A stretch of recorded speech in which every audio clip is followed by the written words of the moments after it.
नमस्कार, मैं अंजलि मिश्रा। स्वागत है आप सभी का दो न्यूज में। इस वक्त की बड़ी खबर सामने आ रही है। गृह मंत्री अमित शाह ने एक पोस्ट जारी करके बताया है कि तहरीक हुर्रियत पर प्रतिबंध लगा दिया गया है। उपा के तहत कार्रवाई करते हुए तहरीक हुर्रियत पर प्रतिबंध लगाने का काम किया गया है। कश्मीर में इस्लामिक शासन लागू करना चाहता था ये संगठन, जिसके बाद अब उस पर जो है कार्रवाई की गई है और इसे लेकर गृह मंत्री अमित शाह ने पोस्ट भी साझा किया है। ऐसे में तहरीक हुर्रियत क्या है, किसने जो है इसका संगठन ने जो है इसकी अगर आप कहेंगे कि नींव रखी थी और क्यों आज के वक्त में इसके ऊपर उपा के तहत कार्रवाई की गई है, विस्तार से समझिए। तो सरकार ने जम्मू कश्मीर के संगठन तहरीक हुर्रियत पर प्रतिबंध लगा दिया है। आपको बता दें कि उपा यानी अनलॉफुल एक्टिविटीज प्रिवेंशन एक्ट कानून के तहत यह कार्रवाई की गई है। केंद्रीय गृह मंत्री अमित शाह ने भी इसकी जानकारी साझा की है। गृह मंत्री ने बताया है कि यह संगठन गैर कानूनी गतिविधियों में शामिल है और जम्मू कश्मीर को भारत से अलग करके राज्य में इस्लामिक शासन स्थापित करना चाहता है। तहरीक हुर्रियत का गठन भारत के खिलाफ प्रोपागेंडा फैलाने और आतंकी गतिविधियों को अंजाम देने के लिए किया गया था। गृह मंत्री अमित शाह ने सोशल मीडिया पर साझा किए एक पोस्ट में बताया कि तहरीक हुर्रियत जम्मू कश्मीर को यूएपीए के तहत गैर कानूनी संगठन घोषित किया गया है। पीएम नरेंद्र मोदी की आतंकवाद के खिलाफ जीरो टॉलरेंस की नीति के तहत कोई भी व्यक्ति या संगठन अगर भारत विरोधी गतिविधियों में संलिप्त पाया जाएगा तो उसे नेस्तनाबूद कर दिया जाएगा। साल 2021 में तहरीक हुर्रियत के अध्यक्ष का निधन हो गया था। आपको बता दें कि जम्मू कश्मीर के अलगाववादी नेता सैयद अली शाह गिलानी ने साल 2004 में तहरीक हुर्रियत का गठन किया था। गिलानी के बाद तहरीक हुर्रियत के अध्यक्ष मोहम्मद अशरफ शेराई थे, जिनका भी साल 2021 में निधन हो गया। यह संगठन हुर्रियत कॉन्फ्रेंस का सहयोगी संगठन है। हुर्रियत कॉन्फ्रेंस जम्मू कश्मीर के 26 संगठनों का समूह है, जिसका गठन 1993 में किया गया था। हुर्रियत कॉन्फ्रेंस में कई ऐसे संगठन शामिल हैं जो पाकिस्तान समर्थक और अलगाववादी माने जाते हैं। इनमें जमात इस्लामी, JKLF और दुख्तरान ए मिल्लत आदि का नाम शामिल है। साल 2005 में हुर्रियत कॉन्फ्रेंस 2 धड़ों में बंट गया।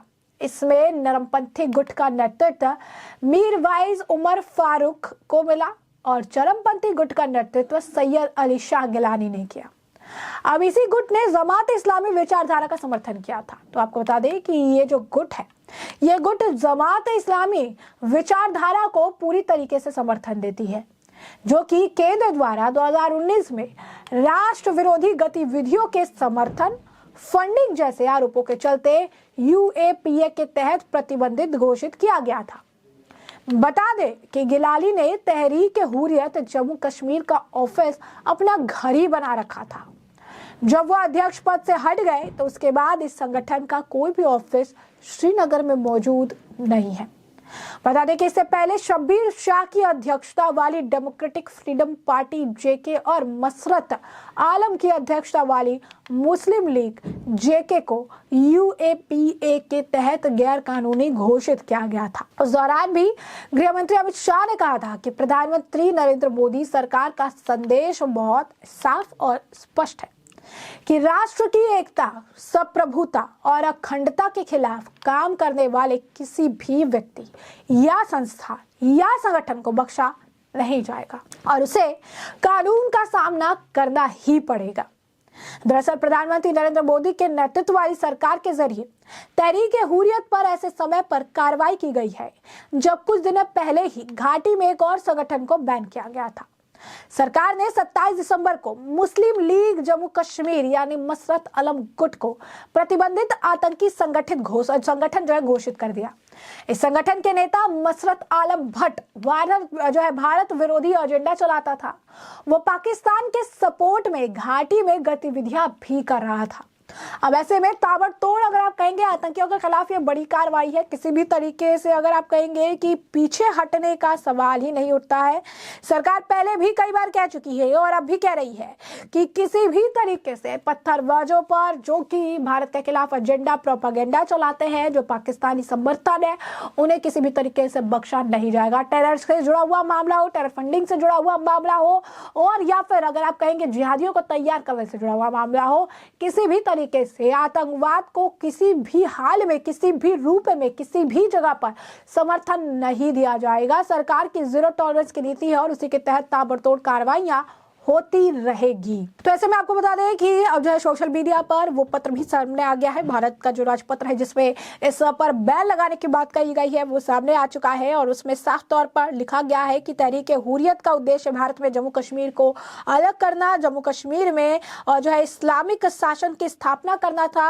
और जो तहरीक हुर्रियत के नेता थे, सदस्य थे, वो जम्मू कश्मीर में अलगाववादी गतिविधियों का समर्थन करने में, सुरक्षा बलों पर निरंतर पथराव करने में और इसी के साथ जो है कई सारी ऐसी गतिविधियों को अंजाम देने के लिए पाकिस्तान और उसके पड़ोसी संगठनों को अलग तरीके से, अलग अलग स्रोतों के जरिए जो है उनकी मदद करते रहते थे।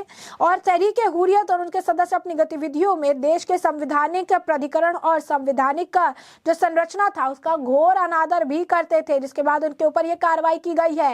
यहाँ पर यह भी लिखा गया है किस तरीके तहरीक हुर्रियत के सदस्य सुरक्षा बलों के साथ मुठभेड़ में मारे गए आतंकवादियों को श्रद्धांजलि अर्पित करते हुए पाए गए हैं और इसके सदस्य देश में आतंक का शासन जो है स्थापित करने की मंशा रखते थे, इरादा रखते थे और इसमें आतंकवादी गतिविधियों का समर्थन करने में संलिप्त रहे, जिसके राज्य की सुरक्षा और व्यवस्था को संकट जो है हो सकती है। यही नहीं, तहरीक हुर्रियत और उनके नेता और सदस्य देश की अखंडता, प्रभुत्व, सुरक्षा और सांप्रदायिक सद्भाव के लिए प्रतिद्वंद जो है विधि विरुद्ध गतिविधियों में भी संलिप्त है। तहरीक हुर्रियत को कभी भी शासन की लोकतांत्रिक जो प्रणाली है उसमें कोई विश्वास नहीं रहा और इसके नेताओं ने कई बार विधानसभा चुनाव का बहिष्कार करने का आह्वान भी किया है। यही नहीं, केंद्र सरकार की तरफ से राय है कि यही तहरीक हुर्रियत जम्मू कश्मीर की जो आप कहेंगे कि जिस तरीके से विधि विरुद्ध गतिविधियों पर अंकुश नहीं लगाया गया, तो नियंत्रण नहीं किया जाता है, तो वो इस अवसर को जो है कि इस तरीके से इस्तेमाल कर सकती है, जैसे भारत के मंच में इसके विलय पर विवाद पैदा करते हुए जम्मू कश्मीर को भारत संघ के पृथक करने का समर्थन जारी रखना, जिस तरीके से देश की क्षेत्रीय अखंडता, सुरक्षा और समृद्धता के लिए जो है अहितकर राष्ट्र विरोधी गतिविधियों को करना, भारत के विरुद्ध असंतोष पैदा करना, लोक व्यवस्था में खलल डालना, और अगर आप देखेंगे तो जो लोग हैं लोगों के बीच में झूठी अफवाह को फैलाना, सरकार के खिलाफ जहर उगलना और राष्ट्र विरोधी भावनाओं को दुष्प्रचार जो है इसको लेकर जारी रखना, ताकि लोग जो है सरकार के खिलाफ भड़ के पत्थरबाजी करें।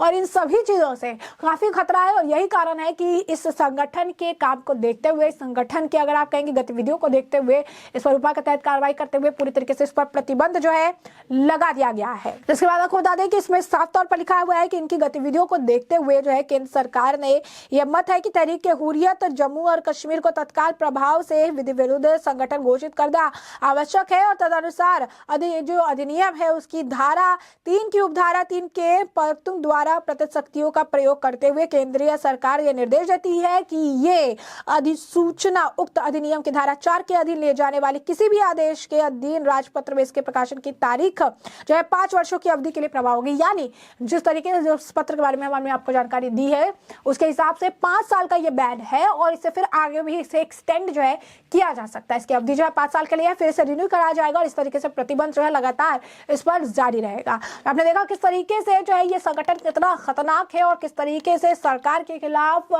जो गतिविधियां चला रहा था और आखिरकार इस पर बड़ी कार्रवाई की गई है। गृह मंत्री अमित शाह ने भी इसकी जानकारी जो है साझा की और बताया कि किस तरीके से इस गैर कानूनी घोषित करते हुए उपा के तहत जो है इस पर कार्रवाई की गई है और ये पहली बार नहीं है। इस तरीके से कई संगठनों के ऊपर लगातार कार्रवाई जो है जारी है। तो ऐसे में आपको जो पूरा मामला है विस्तार से बताया कि पूरा मामला क्या है, इस मामले पर आपकी जो राय हो कमेंट सेक्शन में आप साझा करके जरूर बताएं।